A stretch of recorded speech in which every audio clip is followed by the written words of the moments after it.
السلام عليكم ورحمة الله. موعد مباراة المنتخب التونسي وغينيا الاستوائية والقناة الناقلة والترتيب. قبل ذلك من فضلكم لا تنسوا الضغط على زر الاشتراك في القناة واللايك للفيديو وفعل الجرس.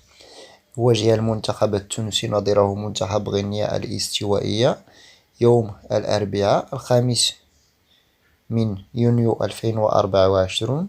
بداية المباراة إن شاء الله على الساعة 8 مساء بالتوقيت التونسي، 10 بالتوقيت مكة المكرمة، ضمن التصفية الإفريقية المؤهلة لكأس العالم سنة 2026.